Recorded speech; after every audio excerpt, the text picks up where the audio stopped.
is Melissa McKee and I'm a veterinarian at McKee-Pownall Equine Services. Today I'd like to address a question that we are very frequently asked, and that is, why is there such a huge range in the price of joint injections? And it's kind of a complicated question because there are so many factors that go into the process of injecting joints on a particular horse. And I'm just going to take you through that quickly to show you all the decisions that we make along the way. First of all, when I examine a horse for joint injections, I really try and do a thorough physical exam and watch them go, maybe do flexions if necessary, because that's going to help us decide what the horse really needs to have done. Oftentimes a horse is presented to me for hock injections, but after we've gone through the physical, we actually discover that perhaps the front fetlocks are sore, the coffin joints are inflamed, and the hocks aren't really the problem. So the examination has saved the horse from unnecessary procedures and expense for the owners. So once we've decided where we want to inject the horse, the next decision we have to make is how many joints are we actually doing? For example, if we're doing fetlock joints in the front end, that's actually only 2 joints, 1 fetlock per foreleg. But if we're doing hock joints, there's actually 3 joints in each hock, and in fact there's 3 joints in each stifle as well, which means we have to decide, are we doing 1, 2, or all 3 joints in either one hock or both hocks. So suddenly we've gone from 1 or 2 joints to 6. Once those decisions have been made, then we have to choose what medications we're actually going to put into the joints. We have a lot of options here. On any given day I might use hyaluronic acid, Equine, IRAP, PRP, possibly Trameal, and under certain circumstances I also will include an antibiotic in that joint injection.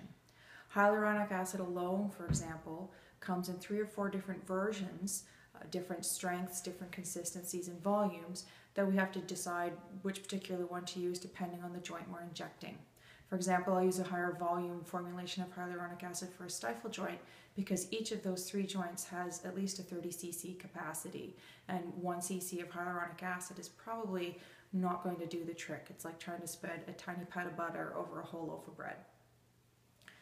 Those different formulations of hyaluronic acid will have different prices, so that will also affect the different prices that we end up when we do an estimate for joints. When it comes to cortisones, cortisones have really received a bad rap. There are 3 different ones that we can use. Methylprednisolone is the original one that was used in the 70s, called Depomedrol, and in that time it was used in inappropriately large volumes and very frequently in race horses. That is where the cartilage degradation problems with excessive steroid use cropped up. And nowadays we're a lot more enlightened about using steroids, and we use far, far smaller doses. We will occasionally use Depo in certain very low motion joints, but we typically rely on either triamcinolone or betamethasone in the higher motion joints. These corticosteroids have actually been shown to protect the cartilage when used in appropriate low doses at appropriate time intervals. So you will often find that I do include a little bit of some kind of steroid in a joint injection, but it actually is beneficial for the health of the joint. And then finally the actual procedure comes along, and we take a long time when we're doing our joint injections to properly prepare the horse and the injection site for a safe and clean procedure. That involves at least a 5-minute scrub where the needle is going to enter the joint so the skin surface is as clean and as close to sterile as possible. This reduces the chance of bacteria getting into the joint and causing a devastating, expensive, and potentially career-ending joint infection. So those are all the things that go into determining how much a particular joint injection is going to cost, and that is why you might get such a variety of answers depending on who you ask and what procedure you're actually being estimated on.